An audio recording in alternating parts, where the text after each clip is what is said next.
Persib Bandung dipastikan akan kehilangan pemain mudanya setelah pertandingan melawan PSM Makassar pada Selasa 14 Februari 2023.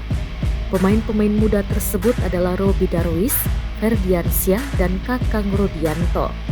Ketiganya sempat mendapatkan panggilan dari Timnas Indonesia U20 untuk mengikuti latihan pemusatan pada 1 hingga 28 Februari 2023 mendatang.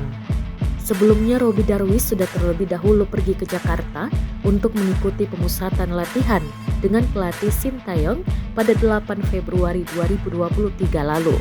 Sedangkan Kakang Rudianto dan Ferdiansyah masih akan berada di Persib Bandung hingga pertandingan melawan PSM Makassar selesai. Setelah pertandingan menghadapi PSM Makassar, kami izinkan Ferdiansyah dan Kakang untuk bergabung bersama tim nasional, ujar Direktur PT Persib Bandung Bermartabat atau PT PBB, Dedi Cahyono pada Senin 13 Februari 2023.